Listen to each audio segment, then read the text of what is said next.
বন্ধুরা, আজকে আমি বঙ্গপেচে থেকে যাওয়া মন্ডল বলছি। আজকে আপনাদেরকে আমি ঢেঁকির শাক আর আলু, বেগুন, মিষ্টি কুমড়া, মূলা আর কপির ডাঁটা দিয়ে চচ্চড়ি বানিয়ে দেখাবো। তেল গরমেছি, তেজপাতা সম্বার দিলাম, কালো জিরা, কাঁচা লঙ্কা,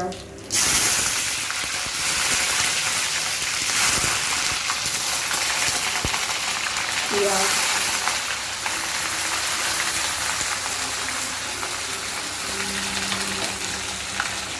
পেঁয়াজগুলো আমি বেশি লাল করি না, আমার একটু অল্প অল্পই ভাজা ভাল লাগে।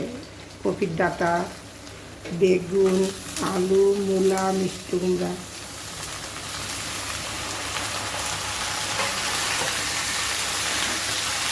শাকটাও দিয়ে দিই। শাকটা আমি এক সাইজের শাক কেটে নিই।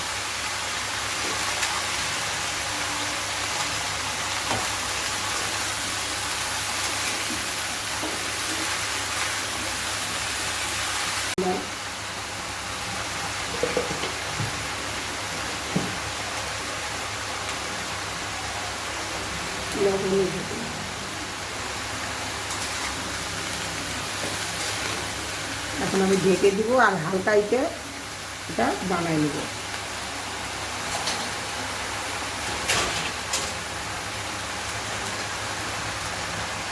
টমাটোরও দিয়ে দিলাম। এখন ঠিকটা টমেটো